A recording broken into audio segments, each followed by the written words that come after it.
Hello, everyone. Good morning, good afternoon, good evening, depending on which time zone you're in.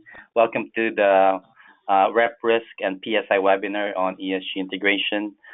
We are not yet starting, just to let you know that you are on the webinar, and we will obviously give time for people to get on the webinar. So we'll start in a few minutes. Thank you.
Um, for the speakers, can you make sure that you're on mute?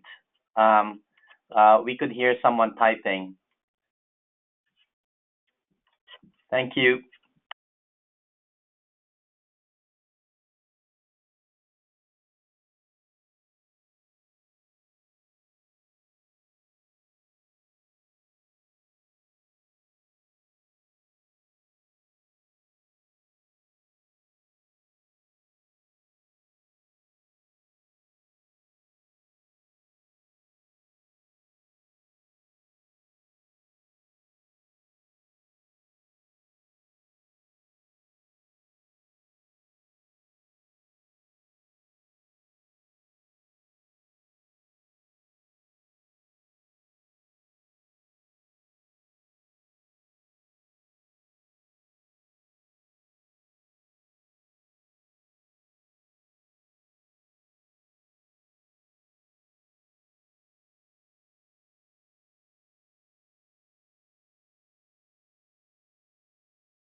Hello, everyone. Thanks for joining the webinar. So we've just given time for people to join, just a few minutes. But before we start, we'll have a few housekeeping rules just to remind everyone. This is Butch Bakani from UN Environment here in Geneva. I'm joined by my colleague, Olivia Fabry, who's going to share a few housekeeping guidelines for you. Thank you. Hello, everyone. Thank you for joining the webinar. Just so you know, all participants are muted for the purpose of this webinar. However, this does not mean that you cannot ask questions or provide any comments. Actually, it's quite the opposite. Feel free to use the chat box on your computer or raise your hand virtually, and we will be happy to answer any questions you may have. We have a series of panelists with us today, and after each presentation, there will be time for questions and answers. So do not hesitate at any point. Many thanks.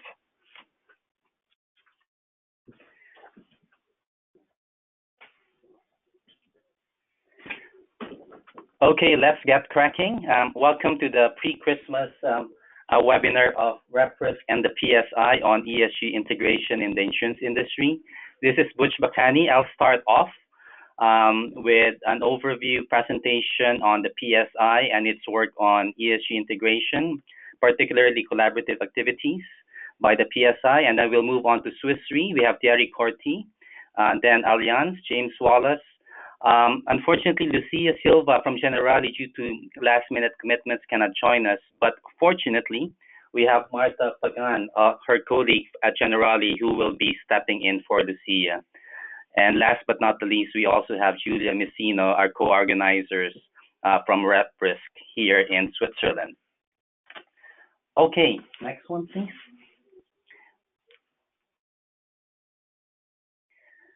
So just to frame again the agenda, within the PSI agenda of addressing ESG issues in the context of sustainable development, we look at the triple role of the insurance industry on risk management. That includes risk analytics, risk reduction, to insurance solutions. That's the risk transfer role of insurance, and also through the investment role, which is on the assets under in managing assets. And throughout the webinar, you will see these roles in action as far as ESG issues is concerned. Next slide, please. We have done a lot of work in terms of ESG research in the industry.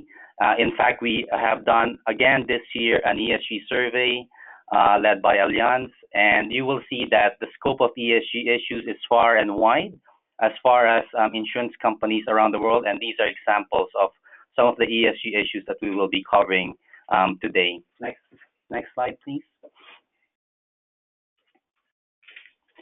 Also, within the principles for sustainable insurance, you could see that the way sustainable insurance is defined integrates really environmental, social, and governance issues in the context of risks and opportunities.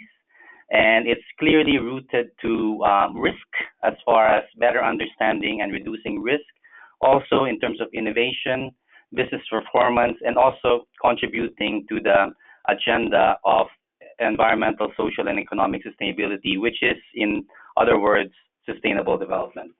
Next slide, please. So within the four principles for sustainable insurance, you will see that ESG integration is really rooted to principle one, what insurance companies are doing in terms of setting their strategy in their investment management, in their insurance underwriting, how are ESG issues embedded here. And obviously, working through the insurance value chain, that also goes to working with reinsurers and brokers if you're an insurance company, working with regulators and governments on that agenda, and obviously accountability and transparency on ESG issues as well. Next slide, please. Since we've launched the PSI, we now have over 120 signatories worldwide, representing a quarter of world premium and 14 trillion in assets. So it's a very good signal as far as managing ESG issues in the business is concerned. Next slide, please.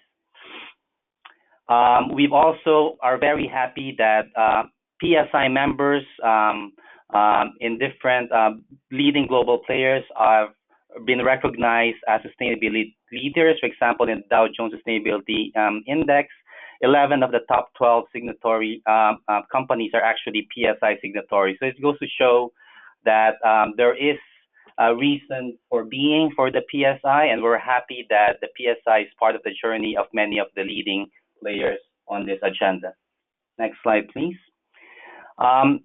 So we will leave the individual company action to the different speakers that we have right now, but what I'm going to touch on are snapshots of collaborative activities by the PSI, where there is collective action by insurance companies. So one of the things that we're doing that's led by Allianz is developing ESG guidance for non-life insurance underwriting.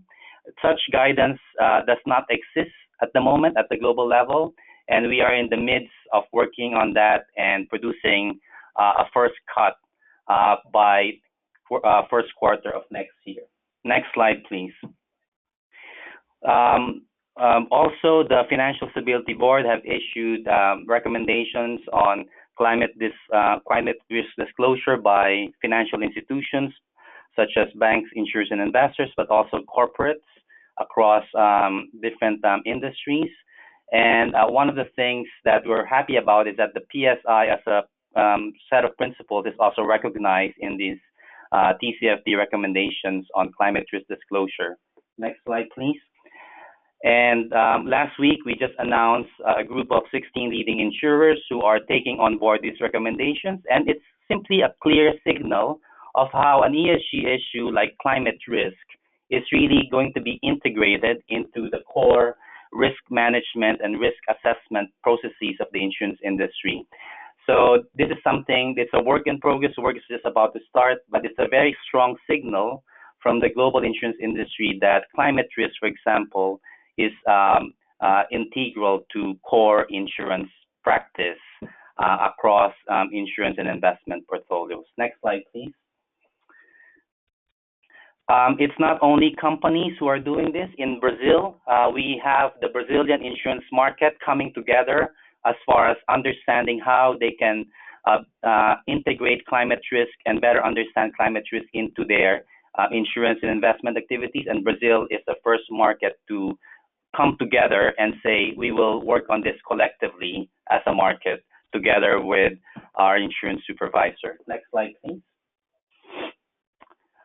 We are also looking at other issues. So the insurance companies are also looking into how they can support a sustainable ocean economy, whether through addressing issues like illegal, unreported, and unregulated fishing on the insurance activities, and also looking at sustainable insurance and investment solutions across ocean-based industries, whether it's shipping, fisheries, to aquaculture, or energy and biotechnology. Next slide, please. We're also very happy to be working with key stakeholders, with fellow UN agencies like UNESCO and civil society like WWF, on how natural and cultural heritage sites could be better managed, and how these issues could be looked into the insurance and investment activities of the insurance industry, for the simple reason that many of these sites, which are supposed to be priceless and irreplaceable, are being subject to harm, particularly through the extractive industry. And we're trying to see how this could be better understood and protected within the remit of insurance activities. Next slide, please. Insurers, together with other investors, have also come together in terms of addressing the issue of tobacco. This is not a new issue, but the statistics show that if we don't turn the corner, 1 billion people will die prematurely this century because of tobacco-related illnesses. So insurers, as insurers and investors, have come together in addressing this agenda as well, which is also part of the Sustainable Development Goals under the Sustainable Development Goal 3 on health. Next slide, please. Insurers have also come together in addressing a range of ESG issues in the context of cities and local governments. So you can see here a set of goals that we launched at the ICLEI World Congress in Montreal earlier this year, where insurers in the context of risk management, insurance, and investment are looking at addressing issues like pollution, disaster resilience, energy and resource efficiency, heritage sites, and social inclusion into the agenda of cities. And that is, again, ESG integration, but in the context of the agenda of resilient and sustainable cities. Next slide, please. Brazil is also the first insurance market in the world to set ESG goals for their entire market based on the 4 principles for sustainable insurance. And we're quite happy that that is gaining a lot of traction in a country where there's actually quite a number of PSI signatories moving this agenda of ESG integration throughout the market. Next slide, please. And obviously, insurance business is not simply limited to property and casualty and liability business. It also covers life and health business.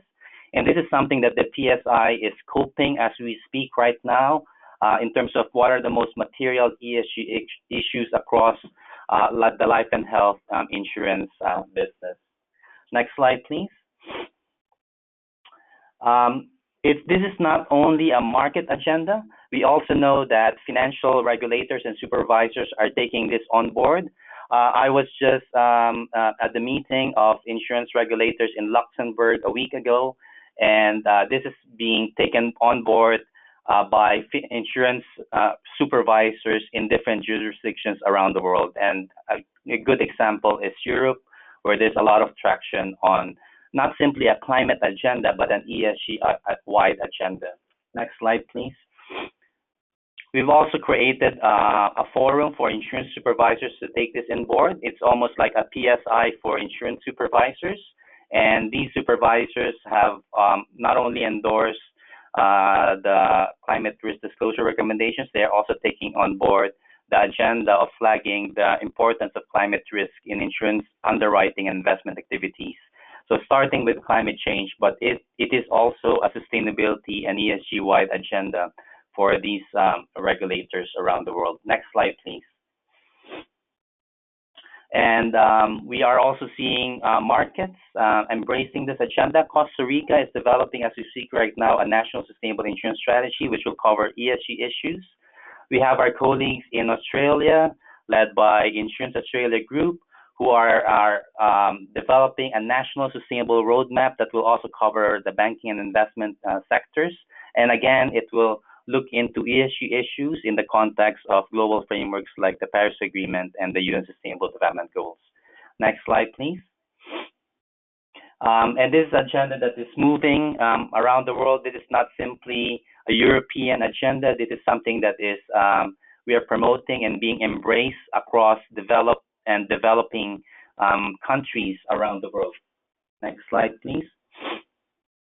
And within the UN system, the PSI is housed at UN Environment, but we have been working with different UN agencies, whether it's climate change or human rights or disaster risk reduction or World Heritage Sites. These are the UN agencies involved. And basically, if you really look at it, the different UN agencies are addressing ESG issues as well. So this is something that's not only for the market, but also for the UN system, an agenda that is really getting a lot of traction. Next slide, please. And finally, just a final slide to show that all of these initiatives by the PSI are also inevitably also not only positioned in the context of better managing risk in the insurance business or driving innovation or enhancing business performance. It's also about contributing to the global agenda of sustainable development, which is encapsulated by the Sustainable Development Goals. So everything that I've just said, the initiatives are ultimately benefiting the UN Sustainable Development Goals as well. So that is the overview on PSI-wide activities on ESG issues. I'm going to pause now in case there's any quick question on that overview presentation.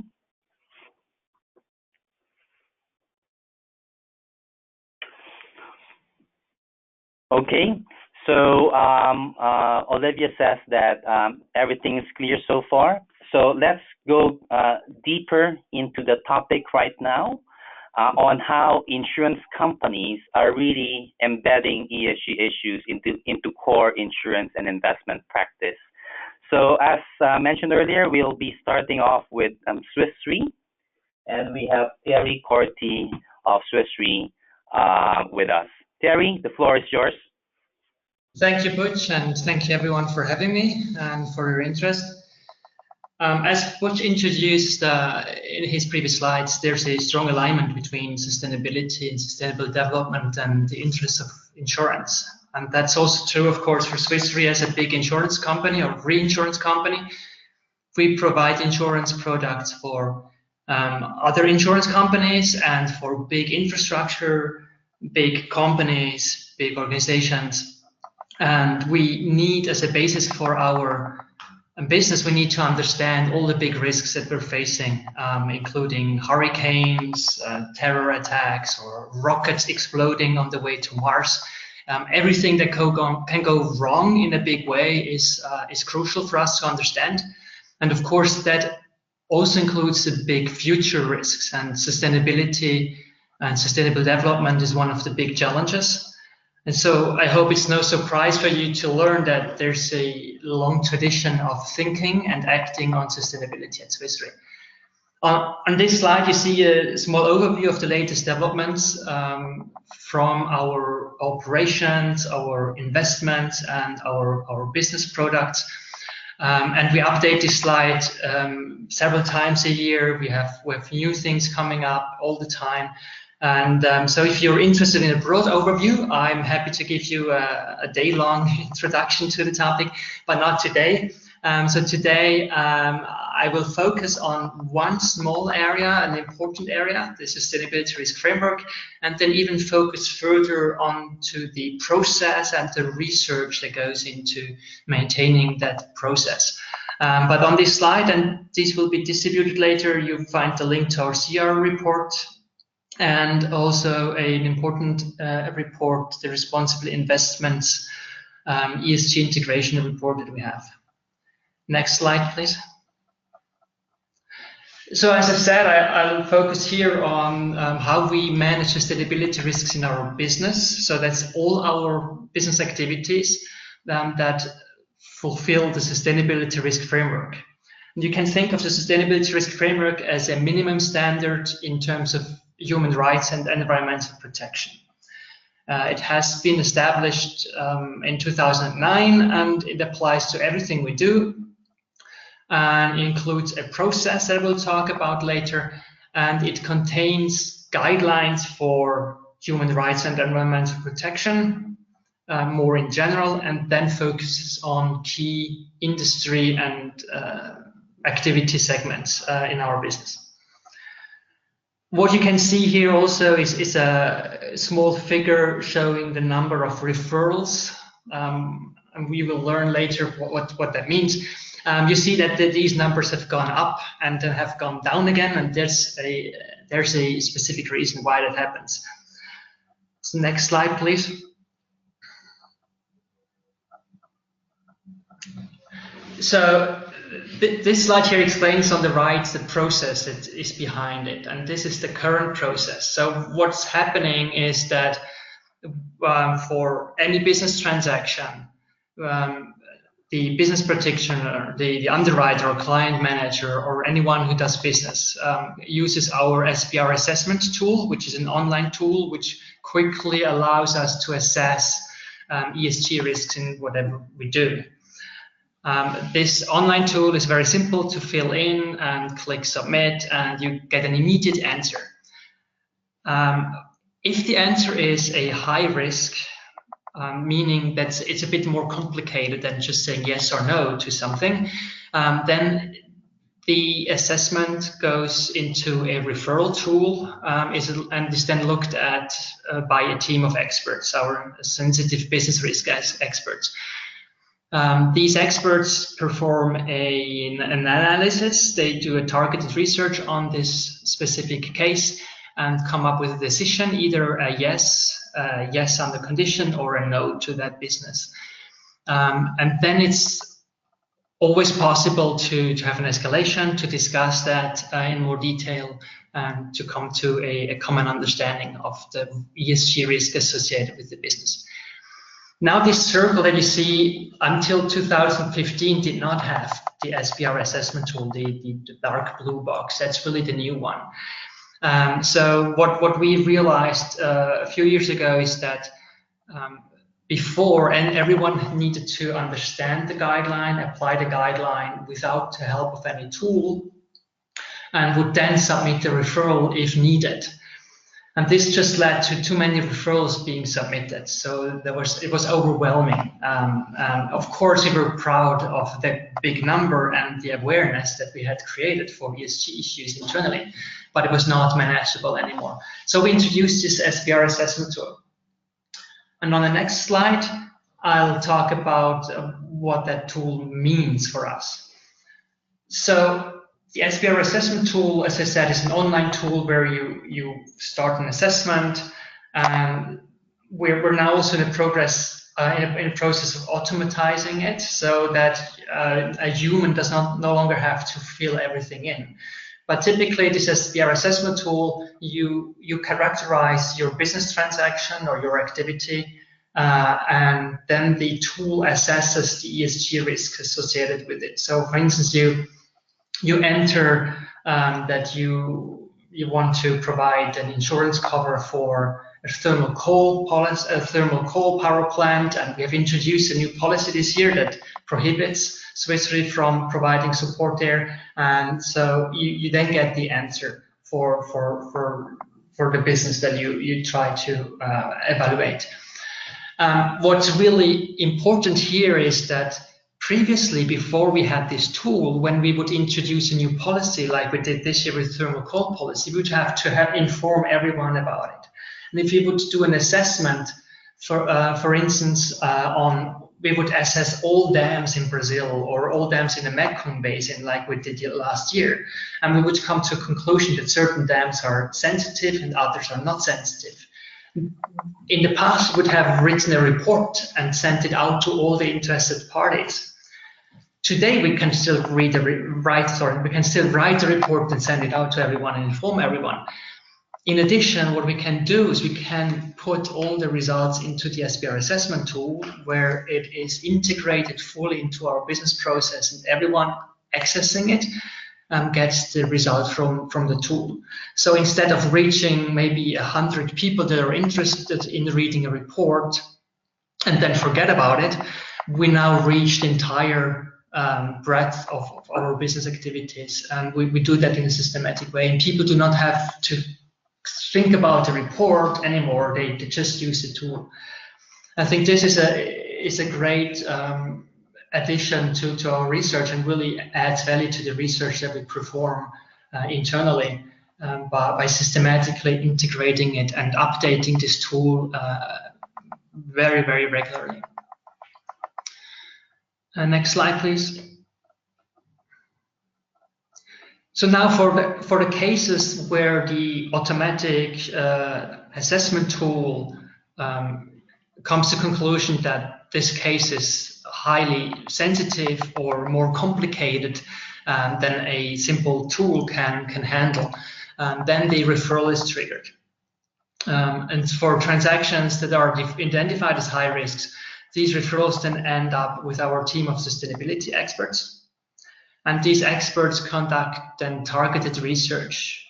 What they do is they look at the characteristics of the transaction, compare them to the guideline, they identify the critical questions, and they answer those questions with research, news analytics, with information that we gather from the client. We also engage when needed with external parties like clients to get to the right answers. And then we take the decision in form of a binding recommendation, either to go ahead with the transaction because it's incompatible with our guidelines, or to go ahead with certain conditions. For instance, that we need more information about a certain topic, that we need to make sure that the guidelines are fulfilled, or recommend to abstain from that transaction. So this is really where the human intelligence comes in fully with this, and where we also need third-party information and news analytics to come to the right conclusion. Before the SBR assessment tool, that's where human research and the machine collaborates.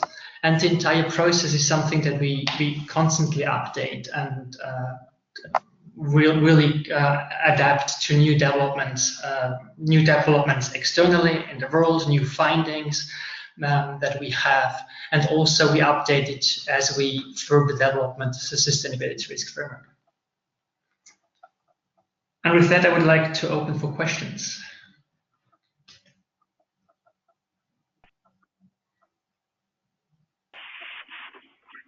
Thierry, we got a bunch of questions for you. I'm not gonna ask all of them, but I'm gonna pick one, and I'm gonna pass on another question to James Wallace later on. But there's a practical question from Erin Duddy, asking how are employees trained on ESG integration into this business. Obviously, it's a multidisciplinary approach. You're covering so many issues in different industry sectors. But I think it's a very practical question on how are Swiss Re employees trained on this agenda. Yes, thank you for the question. It's an excellent one. So we have a mandatory training that is pushed out repeatedly, and it's mandatory in the sense that if you don't do it, we notice. And there's a mandatory ESG integration training for any business practitioner, anyone for whom the guideline is relevant needs to perform that training.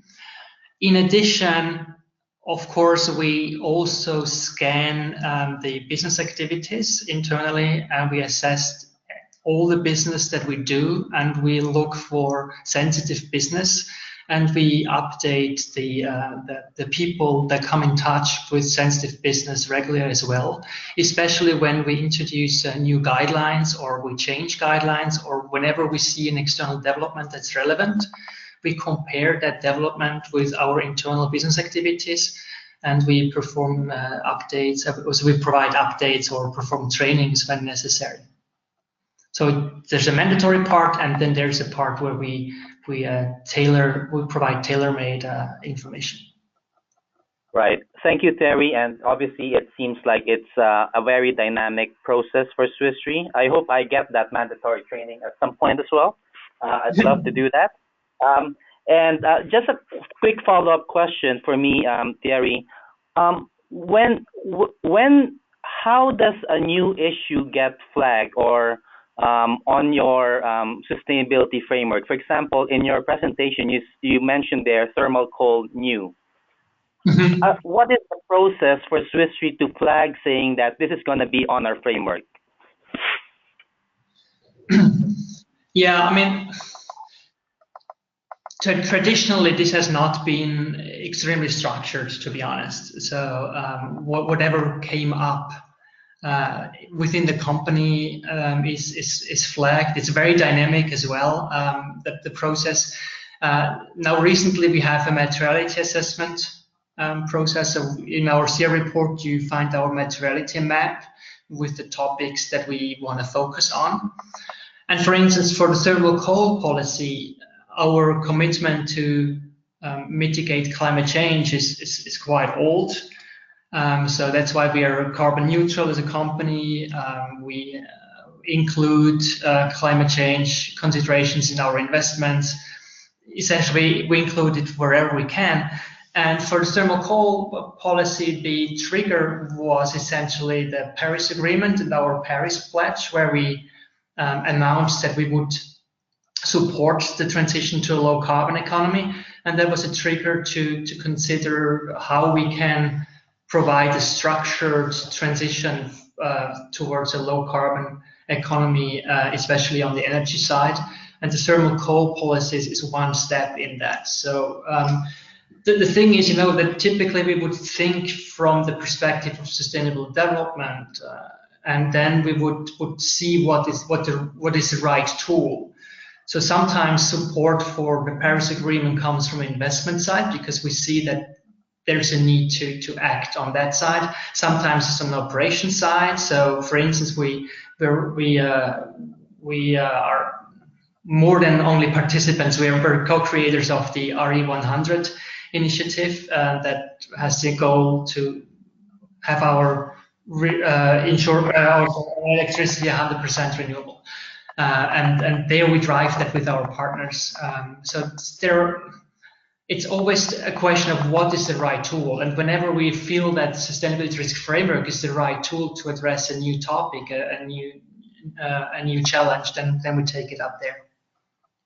Thank you very much, Sherry, and thank you for connecting the dots from linking company practice to global policy frameworks like the Paris Agreement in a very clear way. So there's obviously action and ambition at Swiss Re as far as this agenda is concerned. Let's move on to James Wallace at Allianz, who's going to be sharing his thoughts with us. Thank you. James? Yes, good morning. Good morning, Butch. Thank you. Yeah, my name's James, and I lead ESG issues at the group level for Allianz on the insurance side, as well as overseeing our sustainable products and services portfolio and also our responsible investor ratings. So today I will focus a little bit on how ESG relates to our different business segments and some of the challenges we have in doing that, and one of the projects we're working on in coordination with Butch and also Generali and other insurers on tackling these. So next slide, please. In case you do not know who we are, well, we're one of the largest insurance companies in Europe in terms of sort of life and health insurance, trade and credit insurance, personal lines, commercial, industrial, and much more. We're also one of the largest asset owners in the world, one of the largest asset managers too. We're present in over 70 different countries, and this presents us with rather unique and far-reaching challenges when it comes to ESG issues. We do have a good track record in sustainability, as Butch mentioned before. We've been sort of the top-ranked insurance company for the last 2 years in the DJSI. So next slide, please. So as I was mentioning, we've got business spreading across all these different areas of insurance and investment business, and each part has its own particular risk and opportunity and potential view on an ESG risk. So for example, coal, big potential theme in our industrial insurance business, not so big for our health insurance. So we need to be mindful as well that certain risks and projects, perhaps we underwrite a project in Brazil or invest in something in Malaysia, it can actually impact on other parts of the group, particularly with regards to reputation risk. We have experience of this impacting direct brand lines in Netherlands, our investor meetings, shareholder meetings. So this interconnectivity of reputation risk and, arising from one part of the business completely unrelated to the other is increasingly occurring. So we have to have this sort of coordinated group-wide approach for ESG, sometimes balancing these specific approaches, tailoring it to the geography or even the business line specific. And, sometimes we do have great synergy where we can sort of see, a good commonality on issues such as banned weapons. Other times, such as coal, there'll be conflicting priorities requiring some quite difficult decisions to be taken by the business. So next slide, please. So this is a high-level overview of our approach to ESG. It's embedded in our sensitive business guidelines and country list. We have it embedded in our core reputation risk framework, which links to our underwriting processes and also our investment process too. And we took this approach to avoid having a standalone policy or something separate in addition for employees and asset managers and underwriters to focus on. Now, because of the nature of the different types of transactions, our ESG processes and screening against this works in different ways. So you can see in the table on the right, our ESG screening referral process. We screened nearly 600 transactions last year with about 7% decline. This largely focuses on our P&C insurance business and also our private equity business where we're investing in infrastructure usually. And this is where we actually usually have a touch point prior to going on the risk, even if it's only a matter of hours in the case of industrial insurance. When it comes to our own assets, our asset management business, we aren't able to actually sort of apply this same approach. So we have to have the investment universe overlaid with third-party ESG data. This provides us with the worst performers in our portfolio. And these worst performers are subject to a screening process.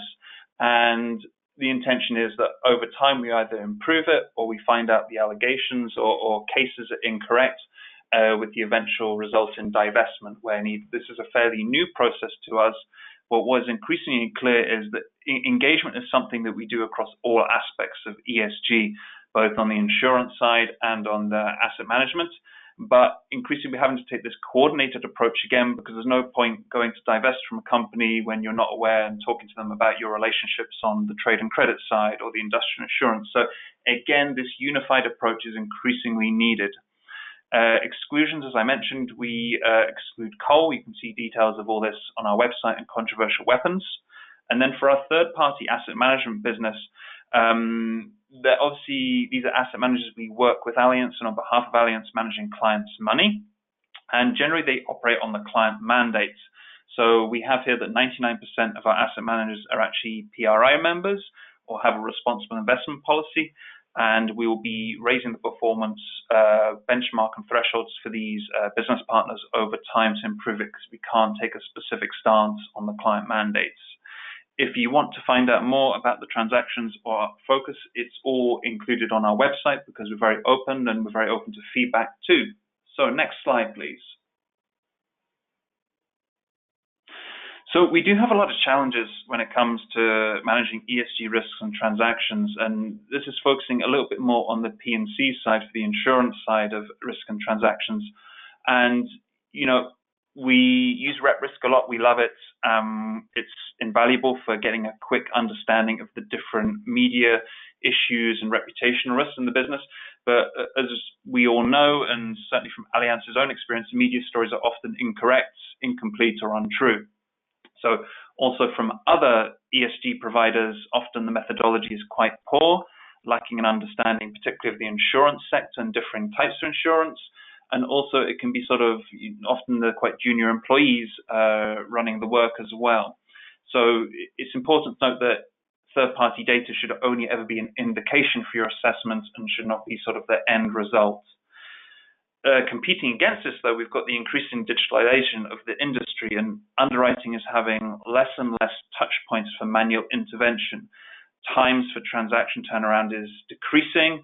So at the same time, we're needing to rely more and more on these third-party lists integrated into the process, either pre-approved lists or excluded lists. So one of the challenges we actually have in the P&C sector, there's probably at most 24 insurers in the world actually managing ESG risks and asking these questions. And when you're dealing in this marketplace, a broker or a client could quite easily go with another insurer, reinsurer, who is unwilling to ask these sort of difficult questions, or maybe they just don't have the knowledge or resources. So this can be a big barrier for us in the marketplace and a big concern for our underwriters on the ground. And of course, this is set against the background that the reputation risk on insurers is growing. Social media is opening us up to be more transparent and more connected than ever before. So these are big issues. So how are we tackling some of these? Next slide, please.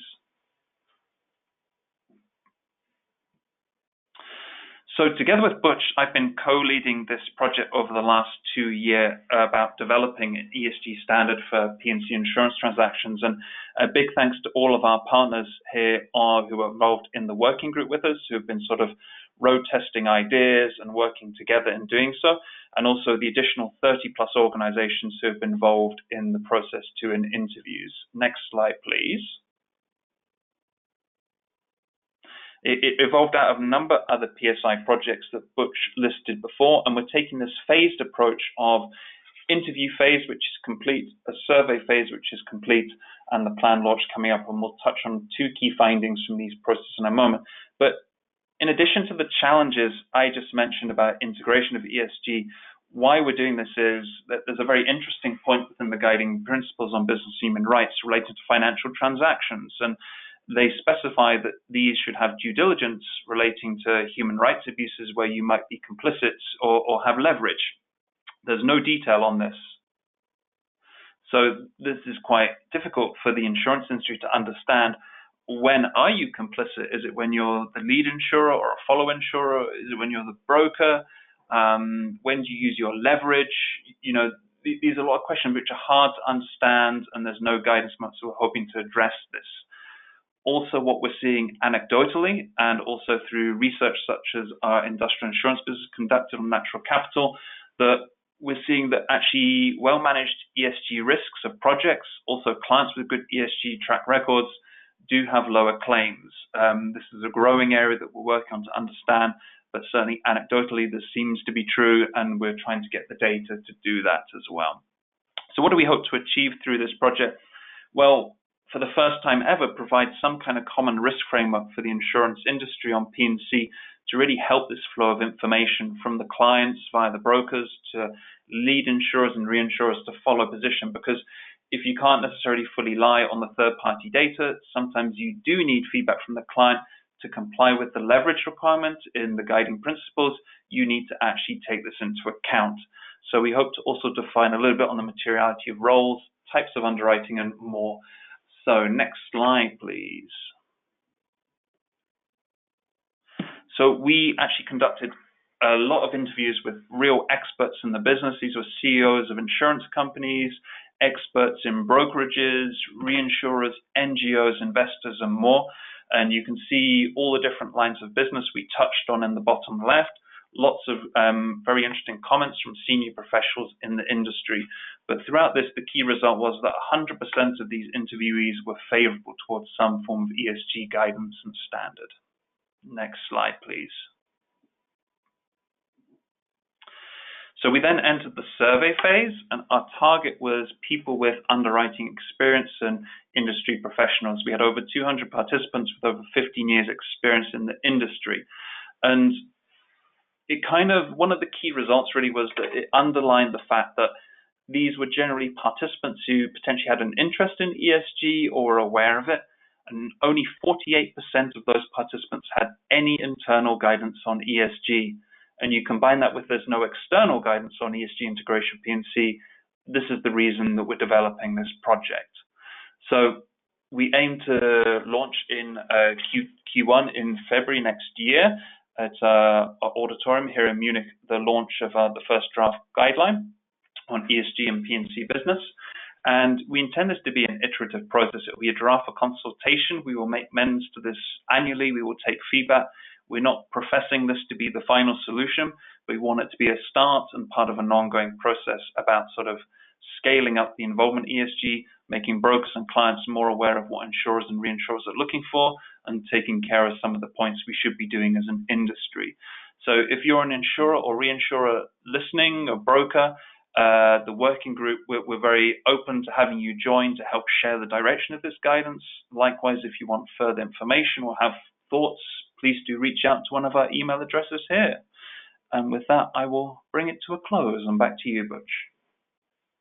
Thank you so much, James, and thank you for clearly articulating the different roles of an insurance company, from an asset owner and asset manager to an insurer.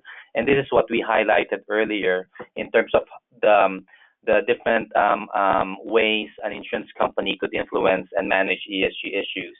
We're actually drowning with questions. And I'm just gonna, just to remind everyone also, you'll have the chance to, these webinars are recorded, and we will be sharing the presentations of the speakers, and we'll also provide email addresses. But I'll take a few now, James, and one of them is from your colleagues at QBE, from Serena Fisser in Australia. For the underwriting and investment businesses, are the same thresholds applied? For example, a firearm policy applies also to investments. So this is a bit of the coherence in what you're doing in both sides of the house, James, in terms of a specific issue. Sure. So thematically, yes, in principle.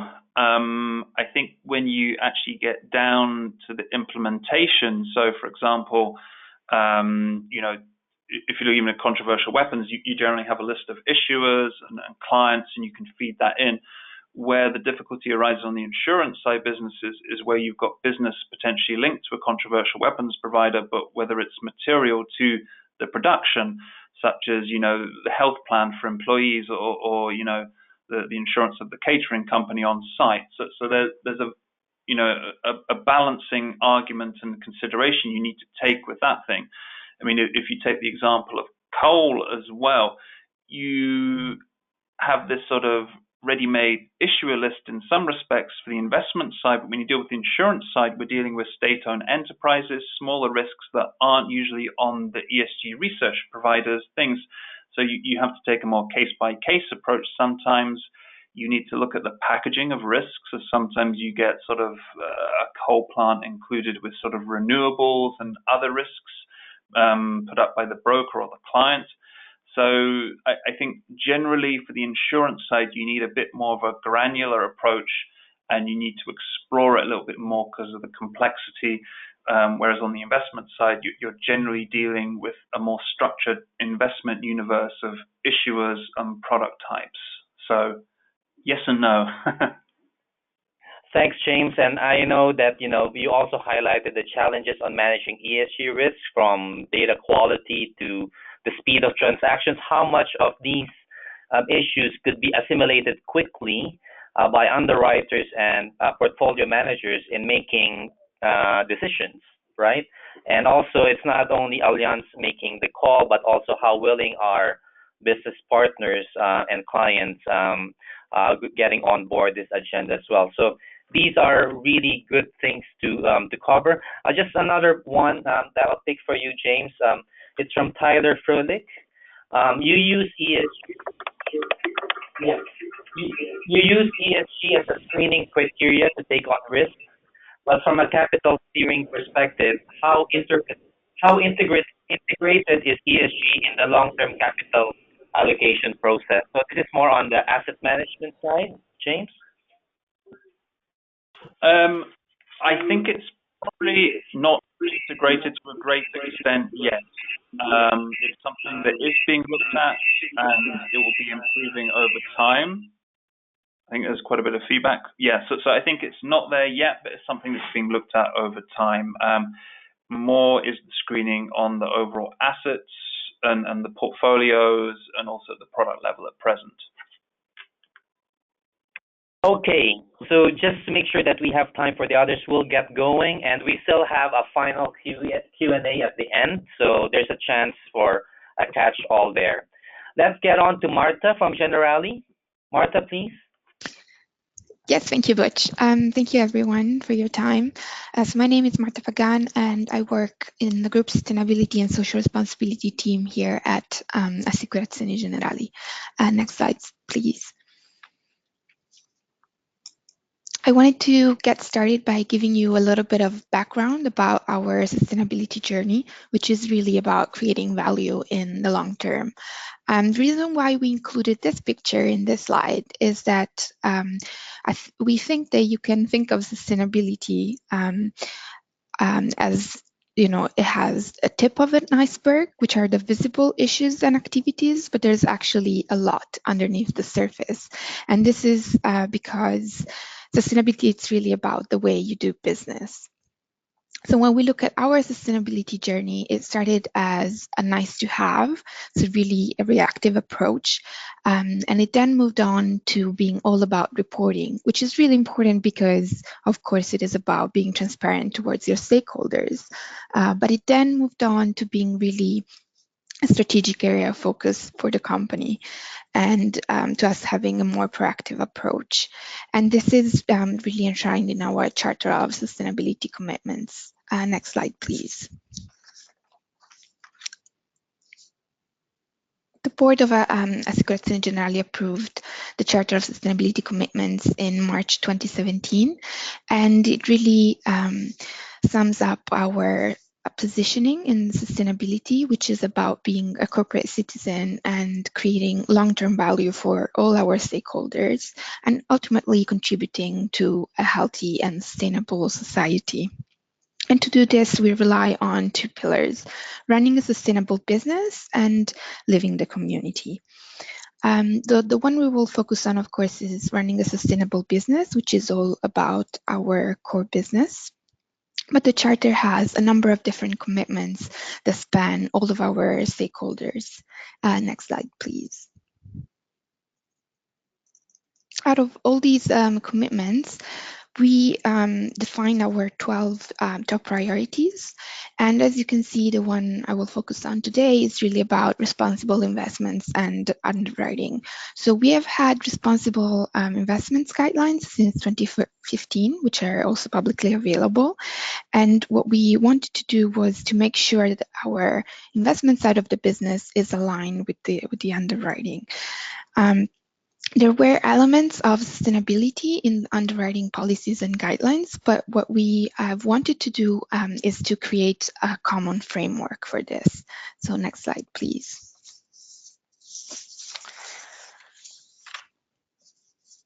So just this month, so November 2018, we issued the Responsible Underwriting Group Guideline, which is our common framework to manage sustainability across the group, of course, in our underwriting business.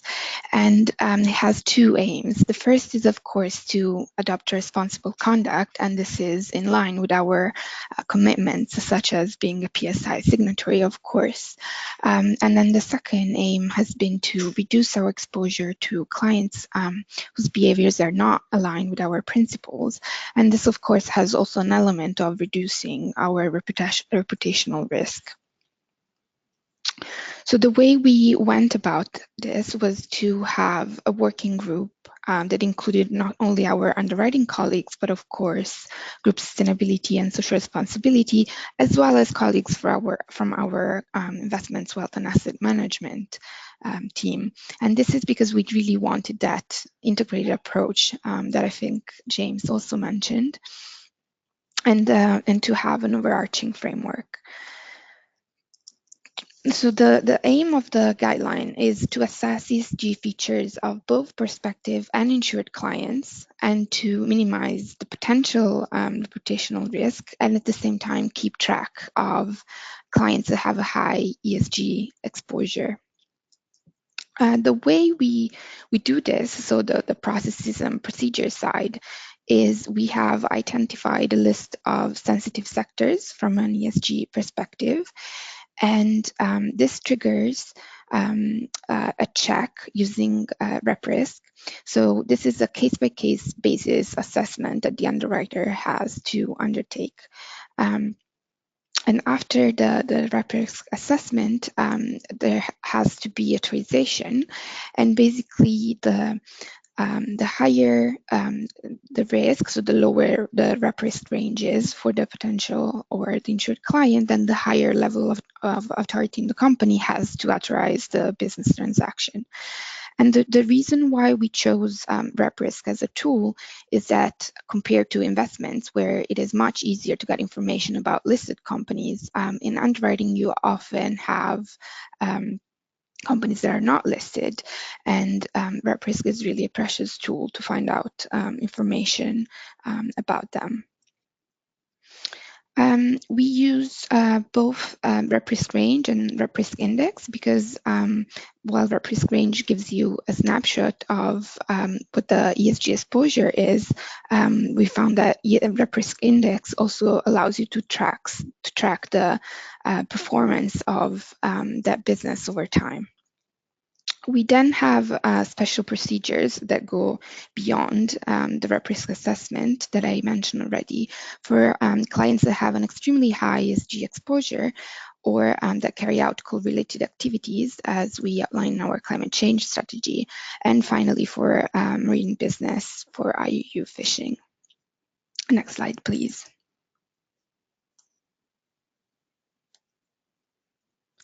Here is just a bit of an easy table to see what I was mentioning before, that we take into consideration RepRisk range to assess what kind of authority within the company has to authorize the underwriting.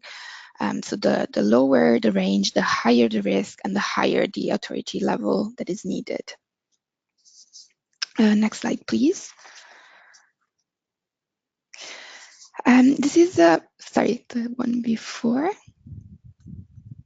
Thank you.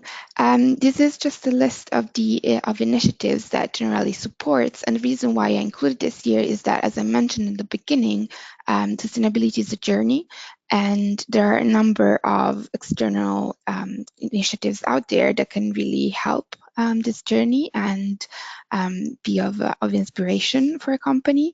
And as you can see at Generali, we started with the Global Compact in 2007, and then we sign on to more specific initiatives for the sector, such as the PRI and of course the PSI.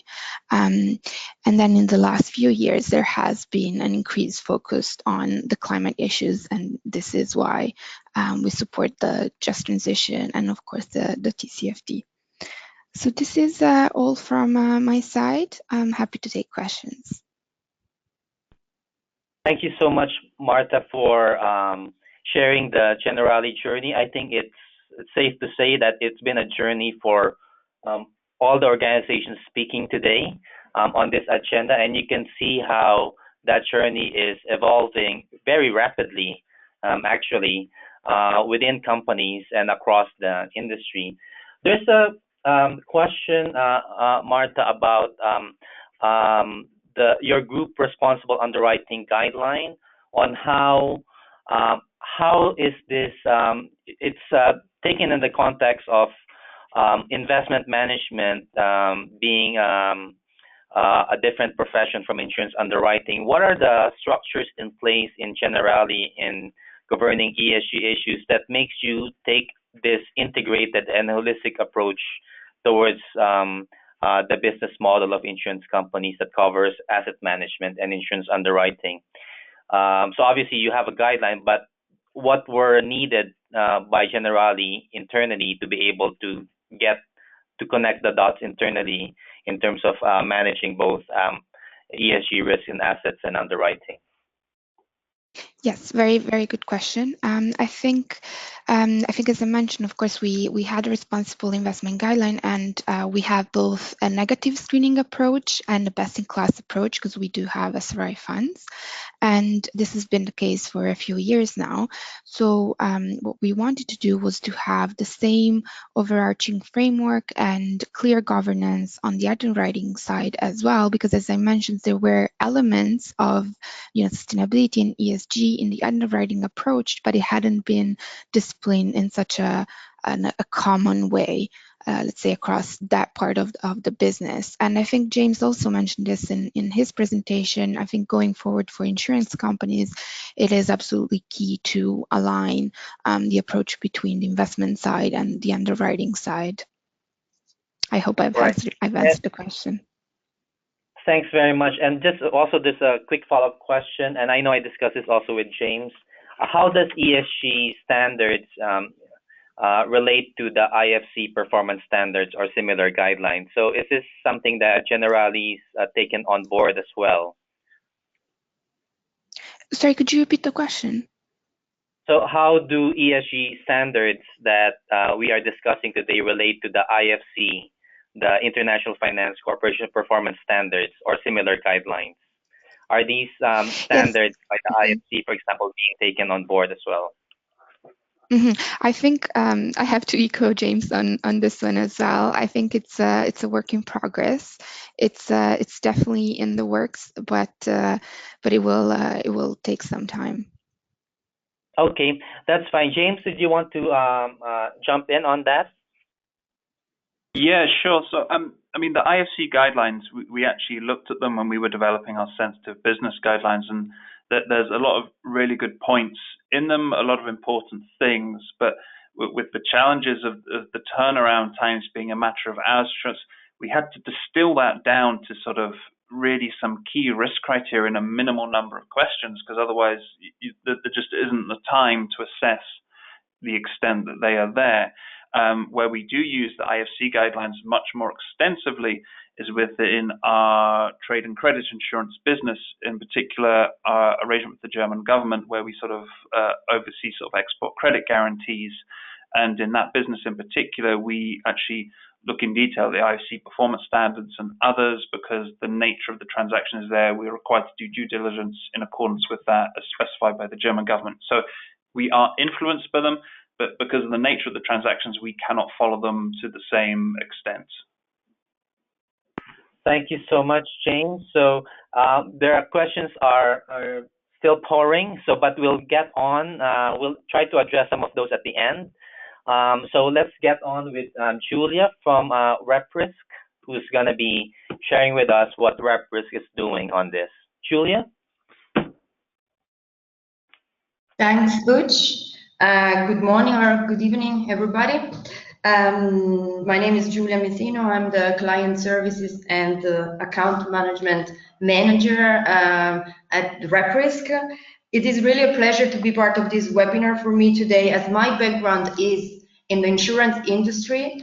I worked for 10 years between insurance and reinsurance, and at AXA in Ireland first, in insurance, life and health, and then at Swiss Re here in Zurich. So yeah, I can really say that this industry is very dear to me, and I continue following very closely here at RepRisk, where I manage a number of insurance clients on a daily basis. Let me please introduce RepRisk, a global leader and pioneer in data science, specializing in premium ESG and business conduct risk research and quantitative solutions. The main purpose of our tool and metrics is to serve as a due diligence tool in order to flag, assess, and monitor ESG risks. And with this purpose, our main client segments are banks, insurance underwriting, and investment management. But we also serve multinational, mainly in the supply chain management. Next slide, please. We talk about business conduct risk related to ESG. We all know we are talking about environmental degradation, human rights abuses, corruption and fraud, just to name a few. They all lead to reputational risk, but they also lead to compliance risk, whether this is in violation of international standards or internal policies, and to financial risks such as credit and investment risks. This is why we believe ESG matters and why managing ESG risk is a must in today's business world. Next slide, please. If we look specifically at reputational risk, I suppose we all have in mind some very practical examples of issues originated in the banking sectors in the last 10 years or so due to controversial decisions and controversial business relationships. The insurance sector has been less in the spotlight in this respect. Nevertheless, the same scheme, the same model that you can see here can easily apply to the insurance business, to the insurance industry due to the nature of its business. So controversial decisions or business relationship, they can have a negative impact in stakeholders such as media, NGOs, competitor and society. And these stakeholders can influence directly the transactional stakeholders of an insurance company. So its clients and partner, its employees, the investors, the regulator. And this leads to a negative impact on capital and earnings, but also to loss of clients, loss of talent, and especially can lead to high fines or new regulation imposed by the regulator. So basically, we think that the insurance industry should really watch out and take measures to avoid the same pitfalls of the banks. There is this advantage that the insurance industry has that they should leverage on what happened with the banks, on the lesson learned by the banks, try not to repeat the same. Next slide, please. What can RepRisk do for insurance? We just offer one solution, the ESG risk platform, that supports all the traditional insurance market players. So not only insurance companies, but also reinsurance and brokers. Of course, it really depends which is the line of business where you work on. So if you're talking about life and health, then we are in the investment management sphere, and the risk here, it can be more associated with financial risk. If we're talking about P&C, hence underwriting, then the risk can go more towards the direction of reputation and compliance. But RepRisk supports both investment management and underwriting. In the next slide, we can see how we do this. So next, please.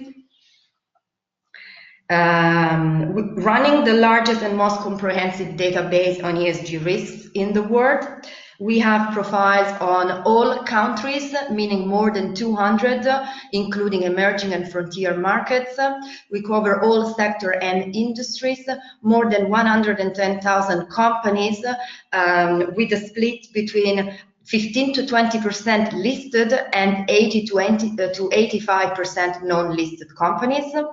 In fact, more than 28,000 projects, these being factories, mines, pipelines, plantations, and so on. These figures, they increase on a daily basis. Every day we conduct a screening and analysis, and we find new information not only on the companies that are already present in the tool, but also on companies that are exposed to ESG risks for the first time. So on a daily basis, we add between 30 and 50 new companies to the database. Next slide, please. And the reason why we can do this is the methodology that combines artificial intelligence with human analysis and translates big data into curated research and actionable metrics. The research process is fully rule-based, ensuring consistent data over time. This means that no judgment call is done on behalf of any of our analysts, and that we have an unbroken time series of more than 10 years of data. Every day, our proprietary tool conducts a daily screening of more than 80,000 sources in 20 languages. And every day, over 500,000 pieces of news go through this tool. The results are then delivered to the RepRisk analyst team, who is responsible for curating and analyzing this information. And the final step is the quantification of the risk that is done through data science. Next slide, please. So if we look now at two use cases that are really relevant for us today of integrating ESG into underwriting and investment management, let's start with underwriting. So generally speaking, what should you do as an insurance company or a insurance company, also based possibly on your PSI commitment, is certainly to make ESG risk management an integral part of the underwriting policies. This also goes through defining the exclusion criteria based on the issues and the topics that are really relevant to the company. And I can say that listening to the other speakers today, I'm really happy to see that all of the big topics mentioned there, so tobacco, coal, controversial weapons, or illegal fishing, together with many others, they do form RepRisk core research scope, as the methodology is issue-driven and not company-driven. And most importantly, we do allow our clients to have the same exclusion criteria for underwriting and for investment management. Then the further step is, of course, that for the underwriters to undertake an ESG due diligence that then can lead to an escalation to an ESG teams of specialists for an in-depth assessment and an enhanced due diligence, which is similar to actually what Thierry just said earlier on. And finally, in the end, ESG data will allow compliance and risk mitigation, transparency, informed decision-making, also with the aim to engage with companies about their ESG and business conduct risk exposure. For all of this, as an insurance company or reinsurance or a broker, you can use RepRisk. And if we go to the next slide, please, I can show you a simple model that is already in use by some of our insurance clients, which is based on 2 layers. We have a first layer where a front office and control business refers clients and underwriting transactions for ESG risk review based on the insurance internal policies and guidelines. And thereafter, a centralized specialist team that normally sits within the CRO function or compliance. They do an assessment of the ESG risk and provide their input into the underwriting or transaction review process. And this is really how you can use RepRisk as a due diligence solution to check your business relationship. In the next slide, please, we do have our use case for investment management. So for ESG integration across all asset classes, where for portfolio management, RepRisk is used in line with internal ESG policies and PRI requirements, where in a standard setup, the CIO office receives customized and daily updated data via a data feed to systematically flag and monitor ESG risks. The data can be used for in-depth research on all investment positions for all asset classes, for screening and monitoring any investment universe or portfolio to check compliance with internal policies or international standards, and to conduct negative and norm-based screening of an investment universe, a portfolio, or a fund. And what I can say is that really this year we saw the investment management as the client category having the biggest growth here at RepRisk, especially in the area of large and global asset management and asset owners.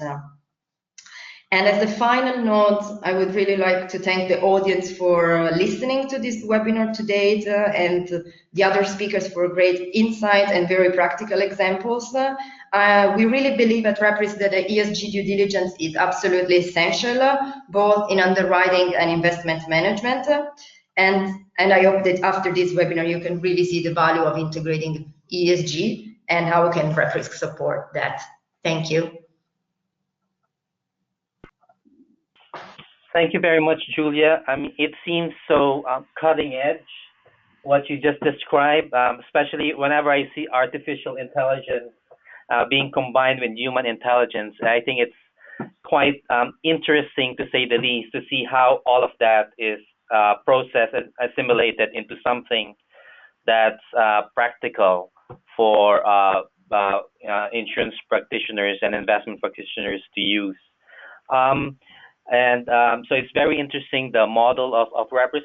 Are you able to actually share with us how much, like the number of clients that you have globally on financial institutions at least, or are you able to share that with us? How many are using the RepRisk platform? We have more than 250 clients at the moment. Right. Is that for financial institutions or? No, this is total. So financial institution is the majority. I would say more than 200, more probably. Right. And it's very interesting that you have made the journey within as an insurance industry professional in the past, getting into this and assimilating all of the ESG that agenda and actually translating it into practical business practice. Okay, so we have still 14 minutes to go in this 90-minute webinar. So I've taken down notes of other questions. So I'm going to be asking these questions now. This one is for Thierry.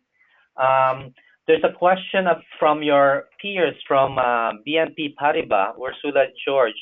What about data source for your SBR tool? Is it a mixture of ESG databases and house research? Is this the universe of information that you use? Well, the universe is actually the universe of knowledge. I mean, of course, for instance, RepRisk is one of our sources. So we have a regular update on a regular data feed from RepRisk that we use, and we screen for controversial projects, controversial companies. So that's one source. But whenever we find a topic that's relevant, then we do tailored research on that topic. And sometimes it means contacting academia, finding the right data sets, doing geographical information analysis. So whatever data we find on the topic. So typically it's really topic driven. The methodologies then also can vary. The only thing that we need to standardize is the output of our research so that we can feed it into the tool. Okay. And just to follow up on that, Thierry, like there's a question on which employees are involved in decision making for customers who pose a heightened ESG risk. So within your process that you described, who are the folks involved at Swiss Re that actually make the call? So for the referrals, it is a team of sustainability experts. This is partly on a rotation basis that we have a team of typically 6 people that run the process. And it's usually one person that does the analysis in depth, including then also contacting typically internal experts when needed. Then there's a team discussion within this SBR, Sensitive Business Risk team. And the first decision is taken by that team. If the decision is challenged by the business side, then there's an escalation process which goes then up in the hierarchy. It starts with me and my counterpart on the business side, and then goes up higher in the hierarchy until it reaches our CRO. Thank you so much, Sherry. And we have a question for you, James. How does ESG integration in underwriting differ across lines of business and insurance products? Well, that's not an easy question. It's rather extensive. So, I mean, taking out a few examples, I mean, it can differ whether you're focused on a single site risk, where you potentially have a greater proximity and ability to assess the environmental risks of the site, as opposed to sort of a more complex global risk, where you're more concerned about the overall track record of the client rather than assessing 450 separate manufacturing sites in sort of a matter of hours. So this is particularly different. I mean, also you have to consider that certain lines of underwriting and types of business may be more material to the ESG risk. So property and liability could be argued as being more material than perhaps marine cargo for a company. So this is all balancing issues. Sometimes you need to make a value choice as your own specific company on what you feel comfortable with. But we certainly find that, you know, there are certainly more relevant types of business and types of underwriting, and also our position on the risk, whether we're the lead or a follow, also has a big influence on the availability of information. So it's not an easy question, and particularly on insurance, you see such a degree of customization of packaging and complex risks that it's very hard to have a consistent route. But this is something we're going to be tackling in the ESG and underwriting projects as well, trying to give some guidance on these. Right. Thank you, James. And for Martha, there's a question for you on what is the process for Generali to review its policies and commitments on ESG? I mean, is there a structured approach to it? Is it a regular thing that you have to monitor? How does it work for you? Yes, thank you, Butch. I think on the core business side, we have what we call a responsible business lab, where we have our team, of course, this is the sustainability team working together with the investment side and the underwriting side, so that we keep everyone aligned on both our internal policies and our external commitments, so that we make sure that we have a common framework. So this was set up already 2 years ago, and this has been really key in aligning our underwriting guideline to our investment guideline. But it doesn't stop there. You know, it's something that we have to continuously monitor and keep everyone involved. Thank you, Martha. And I guess we still have time, so we'll try to maximize value right now, and answer as many questions as we can. There's this question, I guess it goes for the insurers, any of the insurers. What type of ESG specific data do you feel is missing or lacking from the current list of ESG data index providers? Does anyone want to take that? Thierry, James, or Martha? What else is out there that you need that's currently lacking? I mean, so from my side, what we sometimes wish to have more is specific expectations by some of our external partners and stakeholders. So, for instance, we have discussions with NGOs about, let's say, controversial hydropower dams, but it's sometimes very unclear where to draw the line. Where is a hydropower dam providing clean electricity, and where is it problematic due to the local impact on the ecological systems? So we invest a lot of time and resources into our own research to come to our own answers. But sometimes it would be very helpful if our external partners would provide those recommendations, very concrete, down-to-earth recommendations on what they consider is a good and responsible operation and whatnot.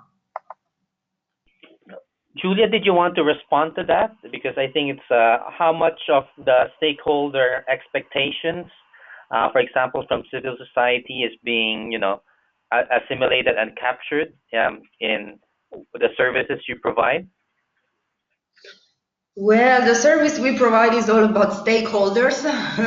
So the service we provide is really what the stakeholders think, and it's out there, it has an influence. So we know that not always our stakeholders, meaning NGOs, expectations are very much in line with the company's expectation, and this is the pivotal point where it brings to risk, where it brings to reputational risks that maybe company have to work hard to change in the view of the public, because some message coming from the third-party stakeholders has been spread out there in the internet, and now it's hard for the companies to fight that back and to prove that if we really look at that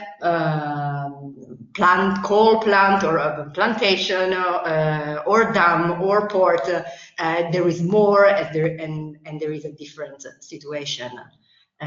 Yeah, so it is, from our point of view, it is really pivotal. It's all about what these media, what these stakeholders say, and then the company have to sometimes fight, I suppose. Right. Thank you, Julia. James, Martha, did you want to chime in also, because you've had a lot of engagements, obviously, with different stakeholders? Yeah, I mean, I think it's always about the lists, and increasingly so. I mean, I had the ongoing conversations with one NGO representing animal welfare, and we have a number of criteria in our guidelines which we do check, and they were pushing, for more and more integration, asking us to do more. But the challenge came back to, if you can give us a list of either the really bad ones or the really good ones, that would be extremely helpful, because it means we can actually take that and integrate it far more rapidly and quickly, because a lot of NGOs come to us with a huge number of open-ended, principle-based questions that they think we'd like to be asking in the insurance transactions, usually the perception that we have lots of time to do this, and we can train the underwriters to be experts in all sorts of ESG-related things. And this is often unrealistic. So I think always moving towards lists of companies for the pre-screening is really, really helpful for us. We do want to work together with NGOs and people to sort of translate these things into more concise data feeds. But yeah, this is a problem for us.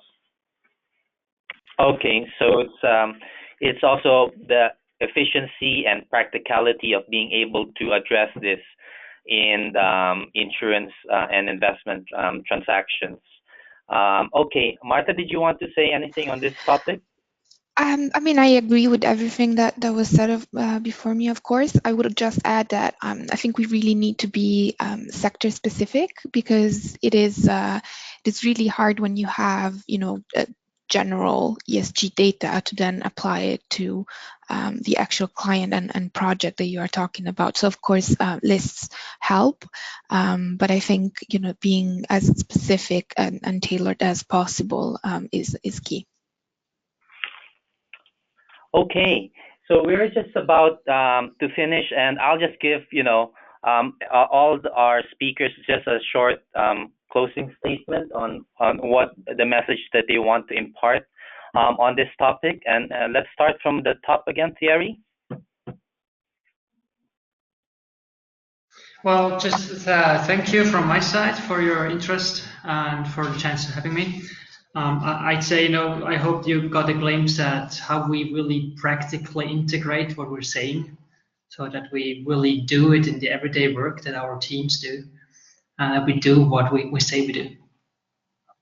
Thank you, Thierry, and I look forward to my mandatory training at Swiss Re, also at Allianz and Generali, and RepRisk.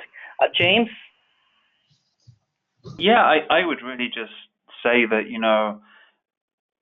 if there are insurers, reinsurers, brokers, or others who are listening who want to get involved in helping to develop the ESG standard for underwriting, that the door is very open. And, I would encourage people to reach out, talk confidentially first, but it's a really great group of peers discussing these type of issues, the practicalities of ESG integration.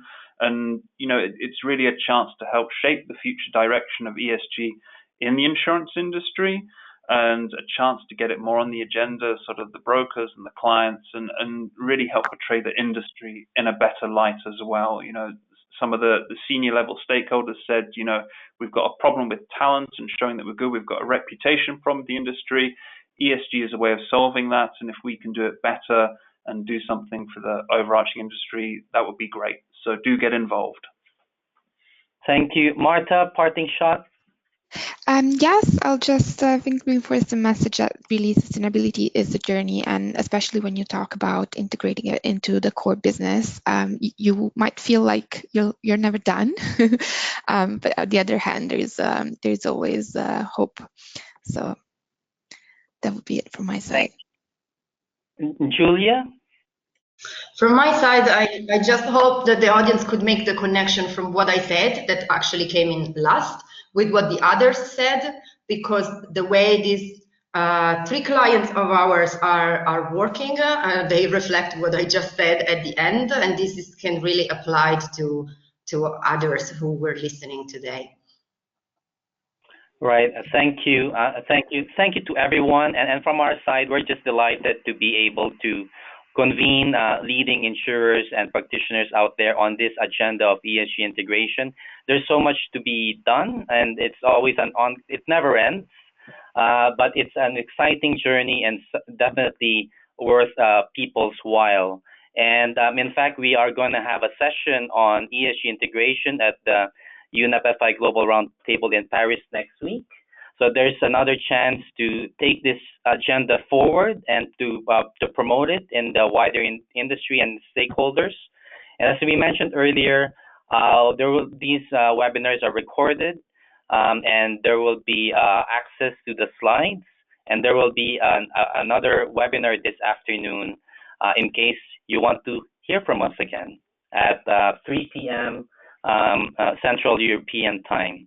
Thank you so much to everyone, and have a good evening, good afternoon, and good day.